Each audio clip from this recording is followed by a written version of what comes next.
दोस्तों अमेरिका में 9/11 terrorist attack के बाद एक FBI officer Osama bin Laden के बॉडीगार्ड को इंटेरोगेट यानी कि उससे पूछताछ कर रहा था। अब ओसामा का ये बॉडीगार्ड अमेरिकन से बहुत नफरत करता था, इसीलिए वो इंटेरोगेशन में जरा भी सहयोग करने को राजी नहीं था। इवन वो उल्टा अमेरिकन को गाली दे रहा था, बुरा भला बोल रहा था और किसी भी सवाल का जवाब नहीं दे रहा था। इस दौरान उस FBI ऑफिसर ने नोटिस करा कि उस आदमी को जो चाय और बिस्किट्स दिए गए थे उसमें से उसने कुछ टच तक नहीं करा था, जिसके कुछ टाइम बाद ऑफिसर को ये पता चला कि चाय और बिस्किट्स में शुगर थी और वो ओसामा का बॉडीगार्ड डायबिटीज का पेशेंट था, जिस वजह से भूखा होने के बाद भी वो कुछ नहीं खा रहा था। जिसे देखते हुए अगली सुबह ऑफिसर ने उसे बिना चीनी वाली चाय और बिस्किट्स ऑफर करे। इस सिंपल एक्शन की वजह से उस आदमी का गुस्सा ठंडा हो गया और वो सही तरीके से बात करने लग गया। अब यहाँ हुआ ये कि यहाँ ह्यूमन बिहेवियर का एक रूल अप्लाई किया गया। उस ऑफिसर ने उस आदमी को जानबूझ के रिस्पेक्ट और काइंडनेस के साथ ट्रीट करा, तो उस आदमी ने भी बदले में ऑफिसर को रिस्पेक्ट के साथ ट्रीट करा और अच्छे से उनके साथ कोऑपरेट भी करा, क्योंकि FBI के हाईली इंटेलिजेंट ऑफिसर से जानते हैं कि रिस्पेक्ट तभी मिलती है जब आप उससे पहले दो। अब वैसे तो हर कोई चाहता है कि लोग उनकी रिस्पेक्ट करें। इसका एक सिंपल रूल यह है कि अगर आप लोगों की रिस्पेक्ट करोगे तो लोग भी बदले में आपकी रिस्पेक्ट करेंगे, लेकिन अगर फिर भी लोग रिस्पेक्ट ना करें तो क्या करें? वेल, इसीलिए हम आपको ऐसे 7 तरीके बताने वाले हैं जिन्हें सीख कर आप लोगों से अपनी रिस्पेक्ट करवा सकते हो। आप अपने आसपास के सभी लोगों की नजरों में रिस्पेक्ट अर्न कर सकते हो, क्योंकि रिस्पेक्ट सिर्फ मांगने से नहीं मिलती बल्कि रिस्पेक्ट कमानी पड़ती है। सो नंबर 1, से with your words, prove with your actions. एक बार एक इंटरव्यू में रतन टाटा से जब पूछा गया कि वो अंबानी की तरह दुनिया के टॉप रिचेस्ट लोगों के लिस्ट में क्यों नहीं है, तो बहुत ही हम्बल तरीके से उन्होंने जवाब देते हुए कहा कि अंबानी बिजनेसमैन है और हम टाटास इंडस्ट्रियलिस्ट हैं। हमारा एम है इस दुनिया को एक बेटर सोसाइटी बनाना, सिर्फ अपनी जेबें भरना नहीं। हम जिस दुनिया में रहते हैं इस पूरे वर्ल्ड को एक अच्छी जगह बनाना चाहते हैं, ना कि सिर्फ अपना घर बना करना चाहते हैं। अब दोस्तों अगर यही बात विजय माल्या बोल रहा होता तो आप अभी हंस रहे होते, पर क्योंकि रतन टाटा ने जो अपनी वैल्यू शेयर करी उसके पीछे उनके एक्शंस रिस्पॉन्सिबल है। टाटा एंड सन्स ने दुनिया भर में 4.5 लाख लोगों को एम्प्लॉयमेंट दिया है और ग्लोबल पेंडेमिक के दौरान उन्होंने 1500 करोड़ का डोनेशन करा था और इसी वजह से दुनिया भर में रतन टाटा जी की आज बहुत रिस्पेक्ट है, क्योंकि जो वो बोल रहे होते हैं वो उनके एक्शन से बहुत अच्छे से दिखाई भी देता है। लेकिन आज के वक्त में अधिकतर लोगों की बातें तो बड़ी बड़ी होती है, लेकिन उनके एक्शंस उनकी बातों के साथ मैच नहीं करते, तो उनकी फैमिली, फ्रेंड्स, पार्टनर या आसपास के लोग उनकी बातों की और उनकी रिस्पेक्ट नहीं करते। तो इसीलिए हमारे वर्ड्स और एक्शंस भी आपस में मैच करने चाहिए, जिससे आप ये प्रूव करो कि आप सिर्फ बातों से ही नहीं बल्कि रियलिटी में भी वही इंसान हो जैसे आप दुनिया को दिखा रहे हो, और आपकी इस क्वालिटी से लोग आपको रिस्पेक्ट जरूर करते हैं। Number 2, don't apologise when you don't have to.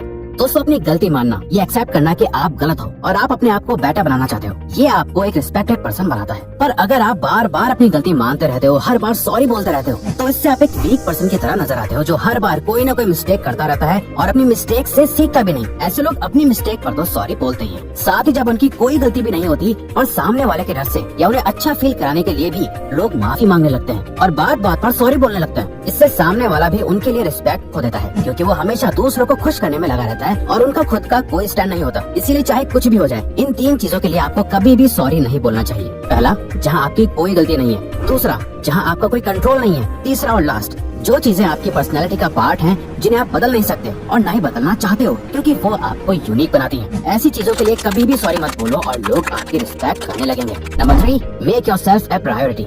दोस्तों एक रूल है हार्ड टू गेट, जिसमें आपको करना बस इतना होता है कि आपको अपने आप को फर्स्ट प्रायोरिटी में रखना होता है और हमेशा हर किसी के लिए अवेलेबल नहीं रहते। आप ऐसे पर्सन बन जाते हो जिसके कांटेक्ट में आना और उनसे कनेक्शन बनाना बहुत मुश्किल है, जहां आप अधिकतर लोगों को इग्नोर करते हो और बस अपनी लाइफ पर फोकस करते हो। अब इकोनॉमिक्स के सप्लाई एंड डिमांड मॉडल की तरह ही जब आपके लोगों की लाइफ में सप्लाई कम रहती है तो आपकी डिमांड बढ़ने लगती है और लोग इस बात से बहुत ज्यादा अट्रैक्ट होने लगते हैं, क्योंकि आज के टाइम पर उसी की रिस्पेक्ट करी जाती है जो बाकी से अलग हो और अपने आप को फर्स्ट प्रायोरिटी की तरह देखता है। अब यहाँ हमारा मतलब सेल्फिश होना नहीं है, क्योंकि सेल्फिश लोग वो होते हैं जो सिर्फ और सिर्फ अपने बारे में सोचते हैं, जिनकी कोई रिस्पेक्ट नहीं करता, बल्कि वहीं जो लोग खुद को प्रायोरिटी देते हैं वो बाकी लोगों का भी सोचते हैं, बट सबसे पहले वो अपने बारे में सोचते हैं, उसके बाद किसी और की, और इस बात की लोग बहुत रिस्पेक्ट करते हैं। Number 4, ask more questions and listen well. क्या आप कभी ऐसे लोगों से मिले हो जिनसे जब आप कुछ बात शेयर करते हो या कोई नॉलेज की बात करते हो तो वो आपकी पूरी बात सुनने से पहले ये बोलते हैं, हाँ मुझे पता है, या आपकी बात खत्म होने के बाद वो ये बोलते हैं कि मुझे ये बात पहले से पता थी, और फिर अपने ही बारे में ब्रैग करने लगते हैं। बिना आपकी बात सुने वो ये दिखाते हैं कि कैसे उनको आपसे ज्यादा पता है। जब कोई आपके सामने ऐसा करता है तो आप इमीडिएटली उस पर्सन के लिए रिस्पेक्ट खो देते हो, क्योंकि साइकोलॉजिकली भी किसी को भी वो इंसान नहीं पसंद होता जो जानकर ये जता रहा होता है कि उसे सब कुछ पता है और सामने वाले को नीचे दिखा रहा होता है। हो सकता है किसी बात में आपको बहुत नॉलेज हो, बट कभी भी ये मत समझो कि आपके सामने जो आ रहा है उससे कुछ नहीं पता, बल्कि उसकी बातें सुनो, उसके व्यूज और आइडियाज की रिस्पेक्ट करने से, उनसे क्वेश्चंस पूछने से, उस टॉपिक के बारे में उनसे और जानने से एक तो आपकी नॉलेज बढ़ती है, और जब आप ऐसा शो करते हो कि आप सामने वाले से कुछ सीख रहे हो तो वो आपकी रियल, रिलेटेबल और हम्बल एटीट्यूड की रिस्पेक्ट भी करने लगता है। Number 5, treat other people the way they want to be treated rather than the way you want to be treated. अक्सर ऐसा कहा जाता है, treat others the way we want to be treated, यानी लोगों के साथ ऐसा व्यवहार करो जैसा आप चाहते हो कि लोग आपके साथ करें। पर इससे भी अच्छी एक अप्रोच है, treat others the way they want to be treated rather than the way you want to be treated, यानी लोगों के साथ वैसा ही बिहेव करो जैसा वो चाहते हैं, ना कि सिर्फ जैसा आप चाहते हो। इस रूल को साइकोलॉजी में प्लैटिनम रूल भी कहा जाता है, जिसके अकॉर्डिंग जब आप किसी से बात कर रहे हो तो इस पे फोकस करो कि उन्हें क्या चाहिए। अब जरूरी नहीं है कि वो जो चाह रहे हैं उन्हें वो दे दो, बल्कि सामने वाले की बातें समझ के और अपनी जरूरत के अकॉर्डिंग एक विन विन सिचुएशन बनाओ जिसमें दोनों का फायदा हो। फॉर एग्जाम्पल, अगर आपसे कोई बहुत बड़ी हेल्प मांग रहा है लेकिन आप उतनी बड़ी हेल्प करने के कैपेबल नहीं हो, तो आप कह सकते हो कि मैं इतना ज्यादा तो नहीं कर सकता, लेकिन जितना मेरे बस में है मैं उतनी हेल्प जरूर करना चाहता हूँ। इससे आप ये शो करोगे कि आप रियल हो और आप उसकी केयर करते हो। और आजकल अधिकतर लोग ये फील करना चाहते हैं कि आपको उनकी फिक्र है और आपके द्वारा की गई हेल्प से उसकी नजर में आपके लिए रिस्पेक्ट बढ़ जाएगी। Number 6, don't always be likeable, do what's right. Respected होने का मतलब बहुत लोग गलत समझ लेते हैं। बहुत लोगों को लगता है कि रिस्पेक्टेड होने का मतलब है लोग उन्हें बहुत पसंद करेंगे, पर हम ये मिथ ब्रेक करना चाहेंगे। देखो, अगर आप चाहते हो कि लोग आपकी रिस्पेक्ट करें तो आपको ये पता होना चाहिए कि रिस्पेक्टेड फील करना कैसा होता है, जिसमें लोग आपको पसंद करें और आपकी तारीफ करें।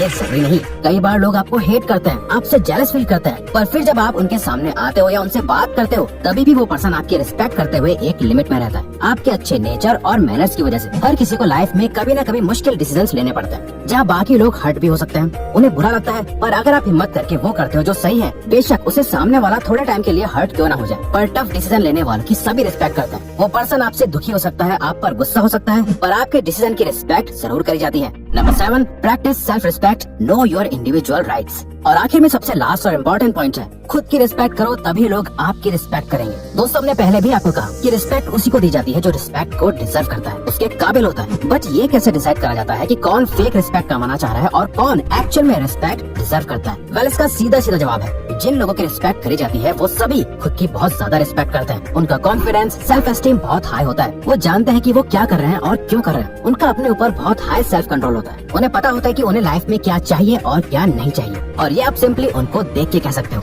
जो अपनी बॉडी लैंग्वेज का, कि वो क्या पहन रहे हैं, क्या खा रहे हैं, वो कैसे लोगों से बात कर रहे हैं, वो अपना टाइम कहाँ बिताते हैं, अपने माइंड का, इन सभी का बहुत ज्यादा ख्याल रखते हैं। तो ऐसे लोगों के कॉन्फिडेंस और सेल्फ लव को देख के खुद ब खुद उनके लिए रिस्पेक्ट बिल्ड होती है। तो अगर आपको ये वीडियो अच्छी लगी तो वीडियो को लाइक और सब्सक्राइब बटन पे क्लिक करके इस चैनल को सपोर्ट करो, और हाँ, बेल नोटिफिकेशन ऑन कर लीजिएगा ताकि आप आने वाली वीडियोस मिस ना कर पाओ। Thank you for watching.